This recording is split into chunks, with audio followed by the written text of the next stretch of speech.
Since April, we have pointed to September as the most likely timing for the start of Fed rate cuts.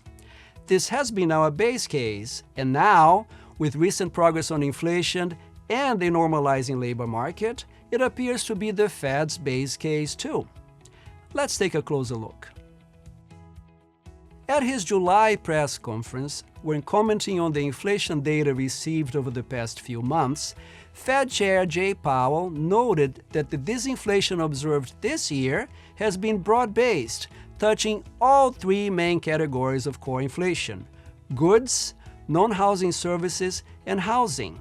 He contrasted that with the progress seen last year, which he described as being mostly driven by unsustainable disinflation in goods prices.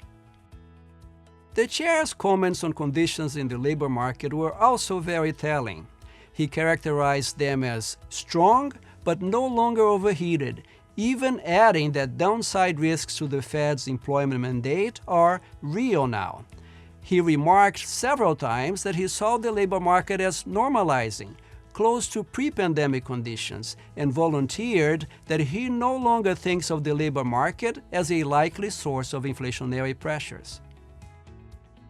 Addressing the outlook for monetary policy, the chair said that the recent data have certainly added to confidence that we are on a sustainable path toward 2% inflation. He even acknowledged that there was a discussion about cutting rates at the July meeting. But in the end, a strong majority supported not moving at this meeting, preferring instead to see more good data on inflation.